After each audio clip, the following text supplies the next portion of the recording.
In 1971, the first video game arcade machine called Computer Space was released to arcades around the country. The following year, the first home console video game system called the Magnavox Odyssey was released for home entertainment. However, it wouldn't be until later that year, with the release of Pong for arcades, that video games would start to amass interest. 3 years later, in 1975, Atari, the makers of Computer Space and Pong, released the home console version of Pong. Due to Pong's massive popularity, many manufacturers began to make their own version of Pong, which massively oversaturated the market and led to a crash in 1977. During the crash of 1977, Atari released the Atari 2600, which was the first major second-generation console. After securing the rights to distribute the Odyssey in Japan, toy maker Nintendo created its first video game consoles, the Color TV game series. The next year, Magnavox released the Odyssey Squared. In 1979, the first handheld console called the Microvision was released. However, it did poorly due to its poor screen quality and lack of games. In 1980, Atari released the console version of Space Invaders for the 2600, effectively ending the crash of 1977. That same year, Nintendo released the Game & Watch handheld series. 3 years later, in 1983, the video game market crashes once again due to an influx of poor quality games and increasing competition coming from home computers. However, in that same year, Nintendo released the Famicom, which became the most popular video game console of its time and standardized the way video games were created. The Famicom was released 2 years later in the United States as the Nintendo Entertainment System, or NES for short. This revitalized the video game market and helped to recover from the crash of 1983. That same year, Sega released the Master System, but it did poorly compared to the NES. In 1986, Atari released the Atari 7800, but it did not do nearly as well as the 2600. In 1987, the PC Engine was released as the first fourth-generation console in Japan. However, the fourth generation would not pick up until the release of the Sega Mega Drive the next year. In 1989, both the PC Engine and the Mega Drive were released in America as the TurboGrafx 16 and the Sega Genesis. That same year, Nintendo released the first major handheld console called the Game Boy, which outsold every console so far.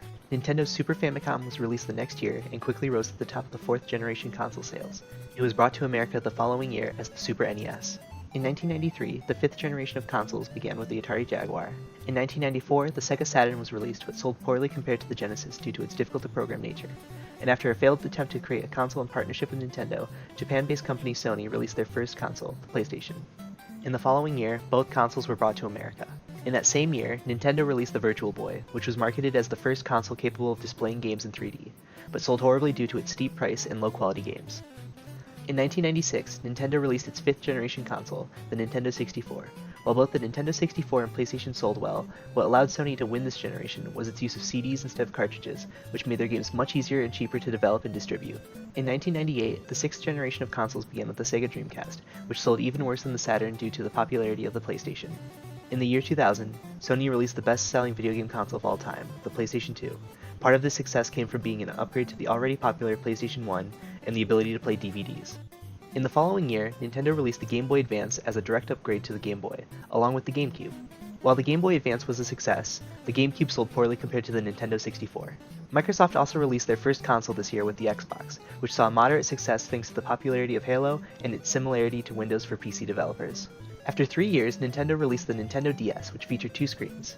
At around the same time, Sony released their first handheld console with the PlayStation Portable, or PSP for short.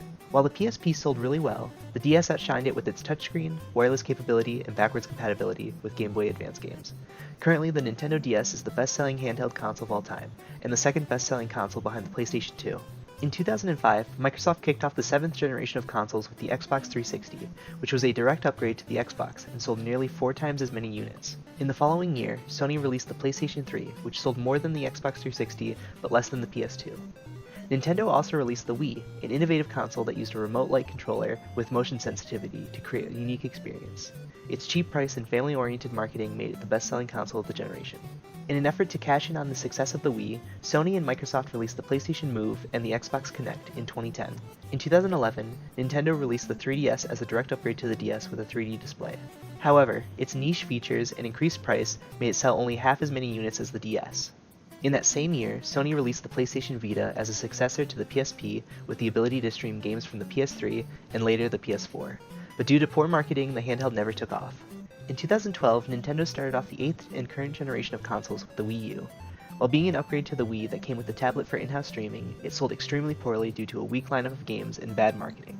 In the following year, Sony released the PlayStation 4 with Microsoft releasing the Xbox One a week later.